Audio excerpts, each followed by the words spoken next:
Welcome to Beyond the Boardroom, Her Story. Today we're diving into creating a family culture that drives connection.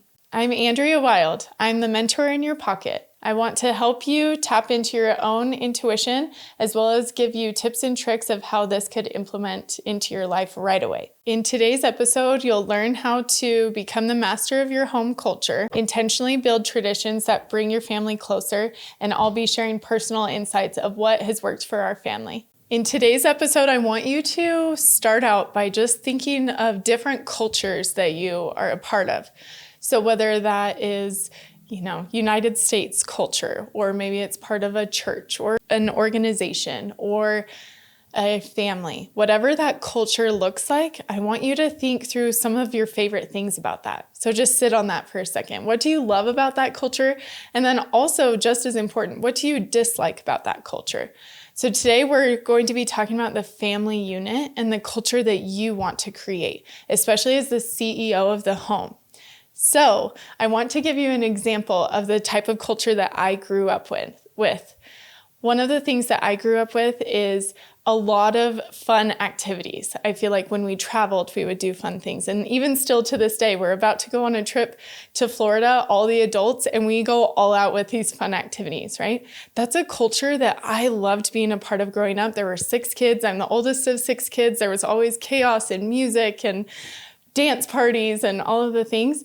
And I want to build that same culture within my family. But then there's parts of that I'm like, I want to make it my own and I want to have my own flair on it. So as we're going through today, I want to talk about that family culture of you being the CEO of the home and what that looks like.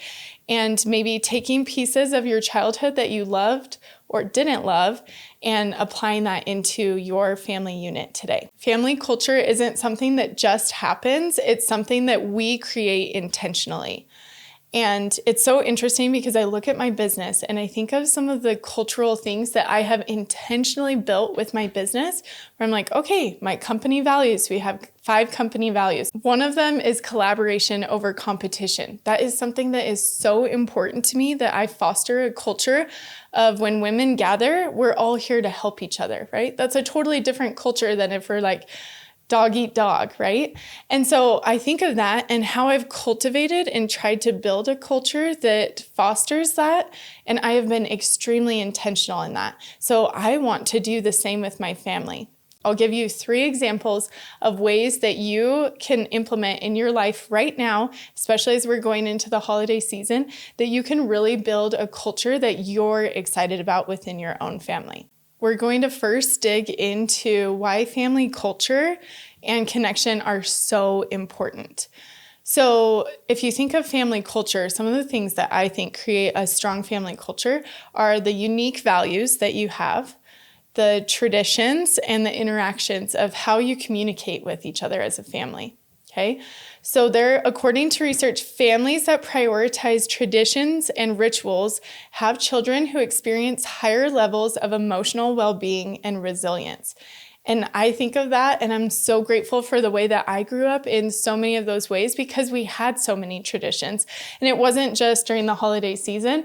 We had several things that we knew we could expect. And to be honest, almost all of that comes from my mother and like the direction that she chose to bring our family. And she chose to be a leader in the culture and the traditions of our family. And I am so grateful for that.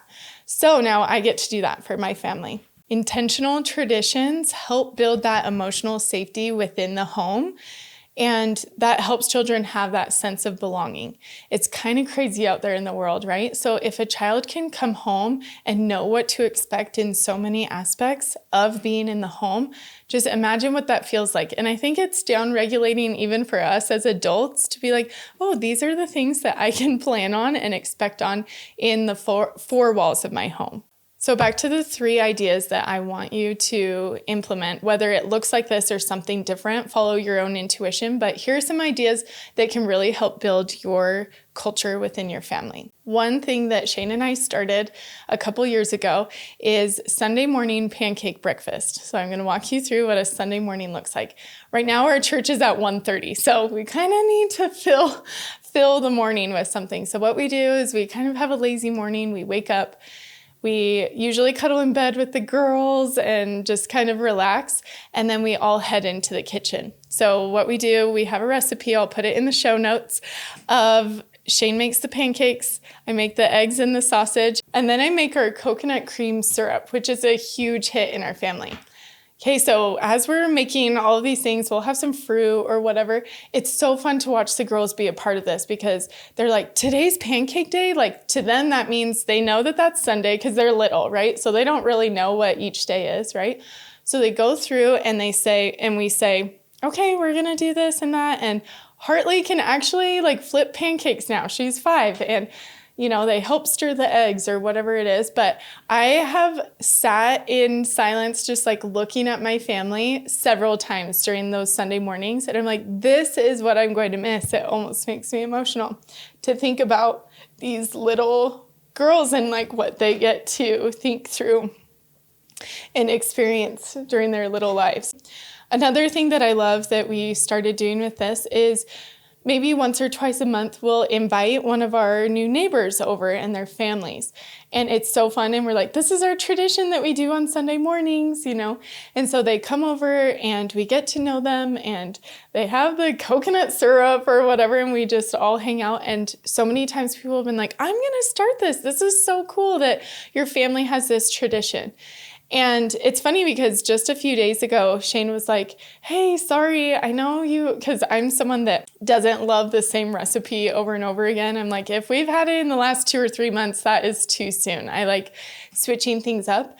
But he said just the other day, he's like, hey, sorry, we always have the same thing. And I'm like, no, this is what I love. Like, I love that this is a little tradition that our family started. So that's something, maybe just think weekly, like, oh, what would I love to do? Maybe on Sundays, maybe it's a different day that you can bring your family together to build that tradition and something that your kids or your husband or whatever stage of life you're in can really plan on and be excited about. I think the reason this works is that when you have those food-centered things that brings people together, it creates opportunities to tap into all of your senses, right? To be like, oh, this reminds me of home, or this reminds me of when I was a kid, or this reminds me of this tradition. And even though these girls right now are just like, oh, Sunday morning, this is what we do, I think the repetitiveness of doing it over and over again will ingrain that this is an important day for our family. And this is something different than we do the rest of the week. A pro tip would be you can kind of mix it up by switching out flavors of pancakes or your syrup or whatever you want to do, but it's just fun to make that a tradition. Okay, the second one is, since November is upon us, this is something that my mom did growing up. She would have a big poster and it would just say like November gratitudes or happy November or something like that on the back of our front door. And then when people would come over and visit, we'd have a Sharpie hanging there and they would just write what they're grateful for. And so anyone that came over throughout the whole month, we would have all these fun things to be able to read. And so everyone in the family would write theirs. But then again, everyone who came to visit would write what they were grateful for. And what's cool about this is I think you can think of a tradition that you loved as a child and you can continue that on. And I just always knew that November 1st, the day after Halloween, we would have that November gratitude poster go up on our front door. And I think the reason why this works is because there's something about generations, right? Like, what things did you love as a child that you're like, wow, my mom or dad or someone else made this really special for us? Or maybe it's even someone you saw another family do that you're like, oh, I would really love that in my own home. And it's something yearly that you can do every year that it's like, okay, we're going to try this year and see if it works, right? The last one is our Olive Garden Anonymous dinner. So Shane and I, when we were first married and didn't have a lot of money, we went around Christmas and we just randomly went to Olive Garden, which is really funny because it's not my favorite restaurant. That this is part of our family tradition, but we have to stick to tradition, but we went to Olive Garden and then we just had the idea like, oh, that family's so cute over there. We should just pay for their dinner. And at the time that was like a lot of money and it felt like a big sacrifice. But we did it anonymously and it was so fun because we like told our server to tell their server to like, we'd like to pick up the check, but we don't want the credit for it or whatever. And it was so fun. And we're like, oh my gosh, we're going to do this every year. So we have done it every year, but it has been so fun to see how it's kind of formed. Like one year we did it. We're like, oh, we'd like to do this table. And we always get our server involved because they're so excited about it. And then someone else, another table, saw what we were doing and they actually paid for our dinner. And it was like shocking because I was like, wait, what? And it was so cool to experience that because it was what other people were experiencing. And I think one reason that makes this really fun is we kind of create stories for them. We're like, oh, maybe they saved up. We're always hoping that it's like they saved up for a Christmas dinner, that this was kind of expensive for them. And we get to, help cheer them up, I think a reason why this works is because it's something that you're like others focused and you're excited to serve. And there's something about doing a service or a gift anonymously. There's like a different high that comes from that where you're not getting the credit for it. My challenge for you with that is to think of something service oriented that you could do around the holidays. And this is my own opinion. You guys are getting all my opinions in my episodes, but I think something that is interesting to think about is it's super obvious, right, to help people who are homeless or poor or whatever. But just because someone's rich or poor does not mean they have hardships or don't have hardships, right? And so with that, I think it's cool to be able to serve someone that isn't maybe struggling financially, but still needs hope and still needs excitement and still needs a fun, oh my goodness, someone thought of me and I'm super excited about that, right? Like there's a feeling there. And so another reason why I think this works is like getting your kids excited about it, of being like, how can we look up and look around and see what other people could use to be excited about, not just this time of year, but always.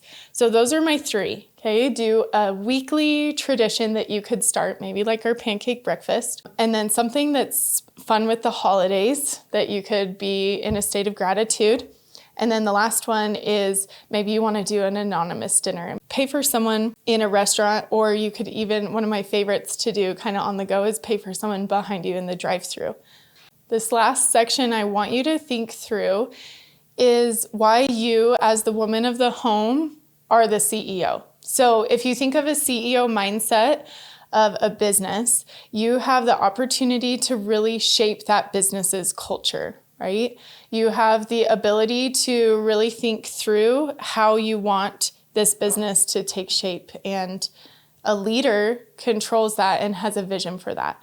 So as you are thinking through CEO life of the home, I want you to think of that vision. Like maybe at the end of your life when you and your honey are rocking away in your rocking chairs and there's just like chaos everywhere of all these little kids, grandkids, great-grandkids, like what type of culture do you want to build? And I think that starts now. So whether you're not super happy with the culture that you've built or you're like, oh, we're doing pretty good, you can foster that to be even better. So these are some of those systems that you can implement. And I want you to take this really seriously.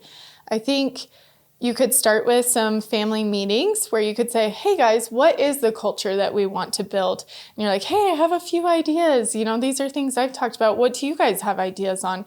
Because if everyone's on board, especially your spouse, when you two are on board and you bring that to the family, then they take ownership of what this family culture really looks like. As you're talking this through with your family, I want you to think of it almost as like a family brand.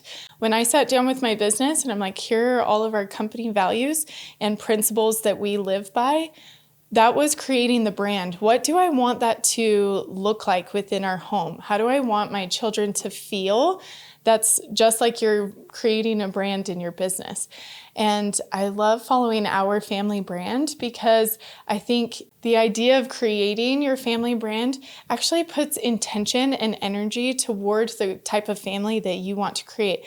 Not for others and what it looks like, but for how your own family members feel within your home. So I want to close with the challenge here to really think through those intentions. How do you want your family to show up? How do you want your family to feel? What are the things that you could do with traditions to create the culture that you want? And your first step is just talking to your spouse about it. Say, hey, can we put this on the calendar to have a discussion for what our culture and our family looks like?